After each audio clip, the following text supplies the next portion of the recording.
Hello everyone, कैसे हो आप सब। आई होप कि आप सब अच्छे होंगे। मैं भी ठीक हूँ। और यहाँ देखिए, आज का व्लॉग स्टार्ट करते हैं। तो देखिए, यहाँ पे जो कुछ बर्तन थे पहले के धुले हुए, यानी कि रात को धो के सोई थी मैं, तो वही बर्तन थे जो रैक पे लगाने वाला काम करना था मैंने, तो वो मैंने किया। उसके बाद ये दूध का पतीला था जो कि गर्म दूध करना है मुझे, तो ये गंदा था, सुबह ही खाली हुआ था ये। तो फिर मैंने इसको भी अच्छे से साफ़ सूफ करके और सूखने में डाल दिया। और हल्का सा मेरे हाथों पे थोड़ी मलाई वगैरह लग गई थी, तो मैंने हैंड वॉश कर लिया फटाफट। अब मैं ये जो दूध है ना पैकेट वाला, इसको बॉईल करने के लिए रखूँगी, बिकॉज़ दूध हमेशा बॉईल करके ही यूज़ करना चाहिए। तो बस मैं यहाँ पे इस दूध को बॉईल करने के लिए रख लूँगी उतनी देर में। और साथ ही साथ मैं बनाने वाली हूँ आज सब्जी कढ़ी की। तो अभी नवरात्रे चल रहे हैं, लहसुन प्याज जो है वो यूज़ नहीं हो रहा है। तो आप लोग बताना कि आप लोग किस तरीके से नवरात्रों में किस तरीके से क्या कुछ कर रहे हैं। तो जब लहसुन प्याज यूज़ नहीं हो रहा, वैसे तो बिना टमाटर के भी तड़का लग जाता है कढ़ी में, लेकिन मैं यहाँ पे ना एक टमाटर का इस्तेमाल कर रही हूँ।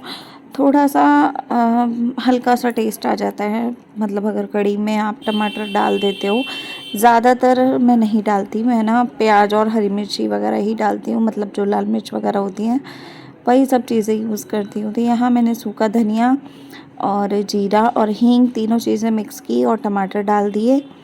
जैसे ही तीनों चीज़ें भुन गई थी हल्की हल्की, उसके बाद मैंने यहाँ पे कढ़ी का जो बैटर बना रही हूँ, मतलब जो लस्सी होती है, उसमें मैंने बेसन मिक्स कर लिया था और उसको अच्छे से फेंट रही हूँ ताकि उसमें कोई लम्स वगैरह ना रहें और अच्छे से हो जाए।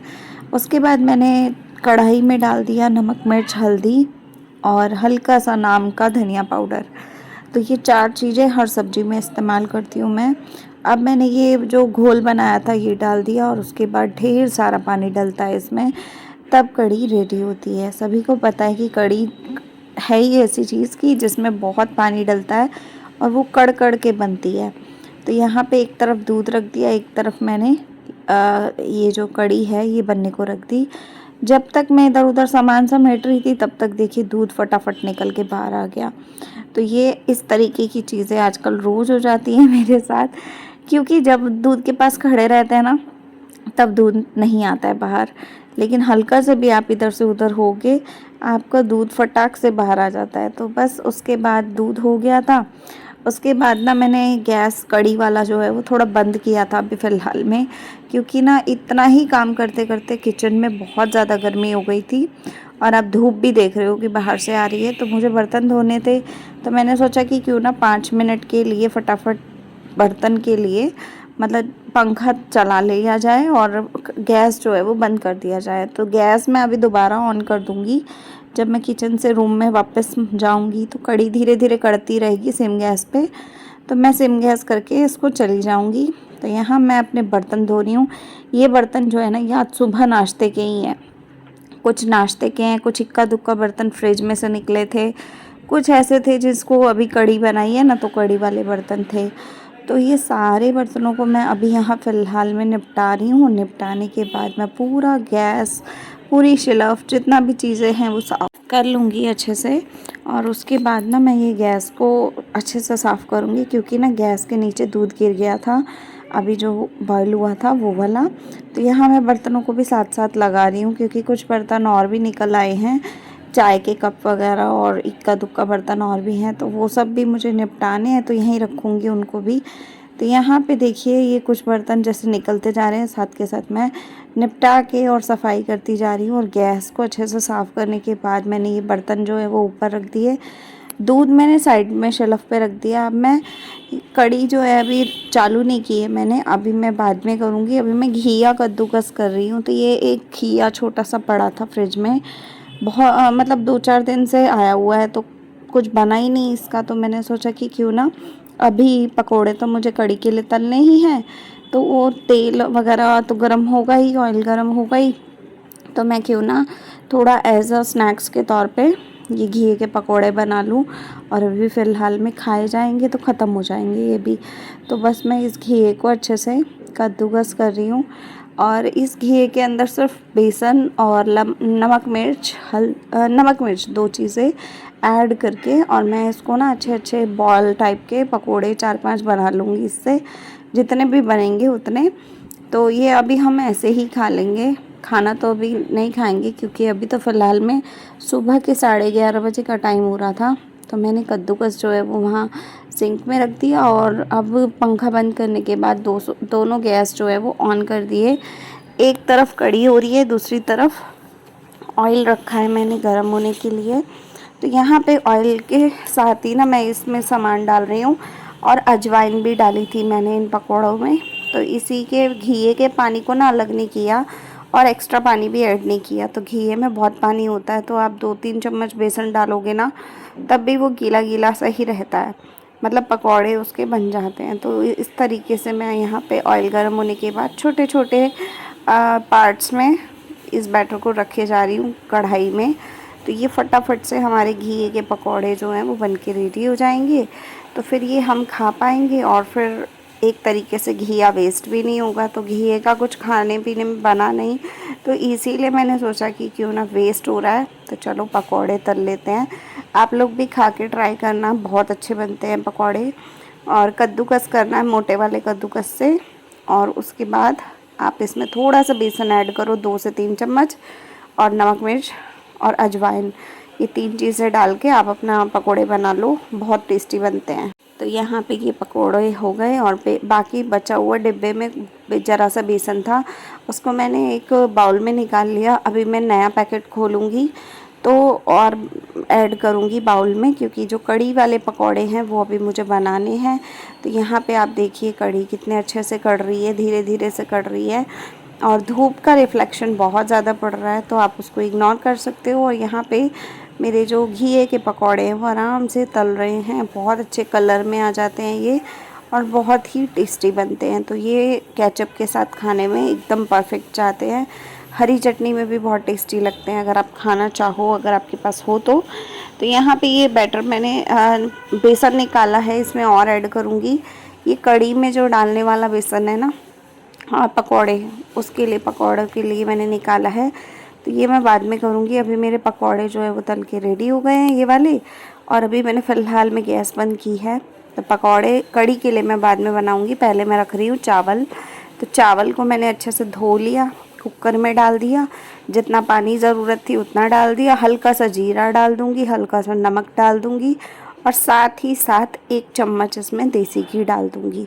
तो ये जो जीरे वाले चावल हमारे बनते हैं वो नॉर्मली इस तरीके से भी बन जाते हैं, ज़रूरी नहीं है कि जीरे को अच्छे से भुनना है और उसके बाद ही बनते हैं, नहीं, ये ऐसे भी बन जाते हैं। तो आप एक बार ट्राई करके ज़रूर देख सकते हो। तो अब मैं इसी गैस पे पहले चावल को सीटी लगवाऊंगी और उसके बाद मैं बेसन निकालूंगी और फिर मैं बाद में पकौड़े बनाऊंगी। उतनी देर में मैं आ गई थी रूम में। इस टाइम पे ना मुझे कुछ दवाई वगैरह लेनी होती है, तो मैं दवाई लूँगी अपनी, क्योंकि टाइम हो गया था 11:45 बजे के आसपास का, तो मुझे दवाई ज़रूरी होती है लेनी। तो मैं इसीलिए कुकर को सीटी लगने छोड़ के आई थी कि जब तक मैं दवाई लूँगी और कुछ कपड़ों को यहाँ से तय वय करके हटाऊँगी तब तक मेरी सीटी आ जाएगी, तो मेरे चावल भी बन जाएंगे। फिर बस मुझे पकौड़े जो तलने का काम रह जाएगा थोड़े से कड़ी के लिए, वो एक ही बैच तलना है, तो 2 मिनट में हो जाएगा वो काम। तो फटाफट में ये कुछ कपड़े थे जो कपड़े धुले हुए रैक पे पड़े थे, लॉन्ड्री रैक पे, तो मैंने ये फटाफट उठाए। फ़ोन आ गया था किसी का, तो मैं फ़ोन पे बात करते करते अपने कपड़ों को निपटा लूँगी। कपड़े ना आप जितने सूखते जाएं उतने साथ के साथ तय करके डालते जाओगे ना अलमारी में, तो बर्डन कम लगता है। और अगर आप एक साथ सोचो कि बहुत ढेर सारे तय करने बैठ जाओ पूरे हफ्ते के कपड़े, जैसे हम लोग एक साथ धोते हैं, तो बहुत मुश्किल होती है। तो मेरी आदत है मैं आधे आधे करके जैसे जैसे सूखते जाते हैं वैसे वैसे हटाती चली जाती हूँ। 5-5 मिनट लगते हैं, लेकिन ये है कि बहुत ज़्यादा बर्डन नहीं लगता, एक तरफ बैठ के बहुत सारा काम करना नहीं पड़ता इंसान को, और बहुत मेहनत का लगता भी नहीं है फिर। तो यहाँ पे ये कुछ कपड़े फटाफट मैं तय करूँगी, और तय करने के बाद जब तक मेरा फ़ोन पे बातचीत हो रही है तब तक मेरे कपड़े तय हो जाएंगे। उसके बाद मैं ये बेड पे थोड़े से तकिए इधर से उधर फैले रहते हैं तो इनको सेट करूँगी। बाकी सफाई वगैरह सब कुछ हुआ पड़ा है। तो बस मैं इस काम को निपटाने के बाद सारे कपड़ों को ना उसमें अलमीरा में लगा दूँगी। हमारे पास 2 अलमीरा हैं, तो जितने भी जेंट्स कपड़े होते हैं वो एक अलमीरा में जाते हैं, जो लेडीज़ हैं वो एक में जाते हैं। तो इस तरीके से मैं अलग अलग सेटिंग कर लेती हूँ कपड़ों की तय करते समय ही। तो इस तरीके से मेरा पूरा दिन जाता है। आप लोग बताइएगा आपको व्लॉग कैसा लगा। तो कभी कभी ऐसा होता है कि हम लोग बहुत सारी चीज़ें रिकॉर्ड नहीं कर पाते हैं, काम तो बहुत होते हैं दिन में, लेकिन बहुत सारी चीज़ों को रिकॉर्ड कर पाना बहुत मुश्किल है। तो आप लोग बताना कि आप लोगों को कैसे लग रहे हैं व्लॉग्स। मैंने कोशिश की है कि मैं इस चैनल पे काम करूं, आप लोगों के साथ अपने डेली रूटीन वीडियोस शेयर करूं। तो चलिए आप लोग देखते रहिए और आप लोग कमेंट्स में बताइएगा कि आप लोगों तक वीडियो जा रही है तो आप कहाँ से देख रहे हैं, कौन सी शहर से, कौन से जगह से देख रहे हैं। कमेंट में ज़रूर बताइएगा, मुझे अच्छा लगेगा। और चैनल पे आप लोग नए हैं तो सपोर्ट ज़रूर कीजिएगा, बिकॉज़ सपोर्ट की अभी काफ़ी ज़रूरत है और नया चैनल है तो बहुत ज़्यादा ही ज़रूरत है। तो आप लोग भरपूर मात्रा में सपोर्ट कीजिएगा। तो देखिए इस तरीके से ना बैठे बैठे मेरे को थोड़ा सा रेस्ट भी मिल गया, मतलब खड़े खड़े बहुत देर हो गई थी तो रेस्ट भी मिल गया। साथ ही साथ मैंने टीवी भी चला रखा था, सॉन्ग चल रहे थे टीवी पे, ऑडियो पे। तो यहाँ पे कपड़े भी हो गए, रेस्ट भी हो गया, दवाई भी ले ली, कुकर को सीटी भी आ गई। उसके बाद मैंने ये पकौड़े खाने बैठ गई थी और पकौड़े खाने बैठने से पहले मैंने कड़ी वाले पकौड़े बना के कड़ी में डाल दिए थे। तो यहाँ पे अभी मेरा जो टाइम है वो 12 साढ़े बारह के आसपास का हुआ था। तो यहाँ पे मुझे एक सूट सिलाई करना था। मैं होम बुटीक भी साथ साथ चलाती हूँ यूट्यूब के साथ साथ, और हाउसवाइफ हूँ और साथ ही साथ मैं काम भी करती हूँ। तो देखिए मेरे हस्बैंड की शिफ्ट जो है वो वर्क फ्रॉम होम था आज, तो उनकी शिफ्ट स्टार्ट हो गई। साथ ही साथ मैंने यहाँ एक ट्राइपॉड लगाया है जिसमें कि मैं एक वीडियो शूट कर रही थी, बिकॉज़ मेरा एक और स्टिचिंग चैनल है जहाँ मैं वीडियोस बना के डालती हूँ। तो उसके बाद मैंने अपने कुछ स्टिचिंग से रिलेटेड काम किया, जो कि मुझे वीडियो भी शूट करने होते हैं, प्लस ये किसी कस्टमर का सूट आ रखा था तो मुझे ये भी बनाना था आज की डेट में, बिकॉज़ उनको फिर लेने आना है तो फिर वो लेकर जाएंगी। तो देखिए आप इस तरीके से एक हाउसवाइफ बहुत सारे रोल प्ले करती हैं, और यूट्यूब, होम बुटीक और साथ ही साथ अपने हाउसवाइफ वाली जिम्मेवारियाँ, सभी चीज़ें एक साथ लेकर चलना थोड़ा सा टफ़ होता है। लेकिन हाँ, अगर आप चाहोगे, अगर आप करना चाहते हो तो आप ज़रूर कर पाओगे। तो यहाँ पे बीच में ना मैंने मोटर चला रखी थी तो मोटर का अलार्म बज गया था, तो मैं फटाक से गई और बंद करके आई क्योंकि पानी भर गया था टंकी में। तो यहाँ पे अलार्म बजने के बाद मैंने वो काम निपटाया। उसके बाद मैं यहाँ पे सूट का गला वाला बना रही हूँ और ये सूट रेडी करूँगी। अगर आप स्टिचिंग में ज़रा भी इंटरेस्टेड हैं तो आप मुझे ज़रूर कमेंट कीजिएगा, मैं आपको अपने चैनल का लिंक दूंगी। आप वहाँ पर जाकर सीख सकते हो कि मैं कैसे सिलाई करती हूँ, क्या क्या चीज़ें मैं कैसे बनाती हूँ, आप वहाँ पर ज़रूर सीख सकते हो। तो देखिए गला बन के हो गया रेडी। तो हर एक औरत को आज की डेट में ना काम के साथ साथ पैसा कमाना बहुत ज़रूरी है। पैसा कमाना सिर्फ पैसे की वजह से नहीं है, इसलिए भी है कि आपका सेल्फ़ कॉन्फिडेंस बढ़ता है, आपका काम, आपका टैलेंट बहुत लोगों तक जाता है, आप मोटिवेट रहते हो, आपका मन लगता है अपनी लाइफ को जीने में।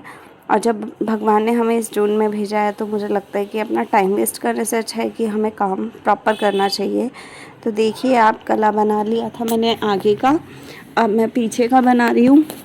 और उसके बाद वीडियो जो है वो मैंने आगे वाले गले की शूट की है, तो वो मैंने कैमरा भी हटा दिया है, मतलब फ़ोन में ही रिकॉर्डिंग करती हूँ तो मैंने वो ट्राइपॉड वगैरह हटा दिया है। तो जब मैं फ्री हो जाऊँगी अपने मतलब जो ये सारी चीज़ों वाले काम हैं इन सब से, तो जब भी मैं फ्री होंगी तब मैं कैमरा जो भी मैंने रिकॉर्डिंग की है उसकी एडिटिंग मैं आराम से बैठ के कर लूँगी। तो अगर आप इस तरीके से काम अपनी करते हो ना तो आपका काम बहुत अच्छे खासे तरीके से हो जाता है और आपको पता भी नहीं चलता, आपके ऊपर बर्डन भी नहीं आता है और आप बहुत अच्छे खासे तरीके से काम भी कर पाते हो, कुछ इनकम भी कर पाते हो घर बैठे, और आपका सेल्फ़ कॉन्फिडेंस भी बढ़ता है। तो अपने आप को मोटिवेट रखने के लिए मुझे लगता है कि हर एक औरत को कुछ ना कुछ काम ज़रूर करते रहना चाहिए। मैं अपने शौक़ को पूरा कर रही हूँ एक तरीके से, और शौक़ के साथ साथ अगर मुझे अर्निंग हो रही है तो मुझे फ़ायदा ही फ़ायदा है ना। तो मैं हर एक औरत को कहूँगी कि अगर आपका शौक़ है, आप घर से रिलेटेड बहुत सारी चीज़ें करते हो और साथ ही साथ अगर आपका शौक़ है और उस शौक़ को आप अपना बिज़नेस बनाना चाहते हो या आप कुछ भी करना चाहते हो तो आप दिल खोल के करो, है ना। तो ये करने के बाद मैंने खाना खाया था, तो आज का व्लॉग यहीं पे एंड करेंगे। कुछ भी अच्छा लगा हो तो लाइक शेयर सब्सक्राइब कीजिएगा, फॉलो कीजिएगा। मिलते हैं अगले वीडियो में, तब तक के लिए बाय, टेक केयर।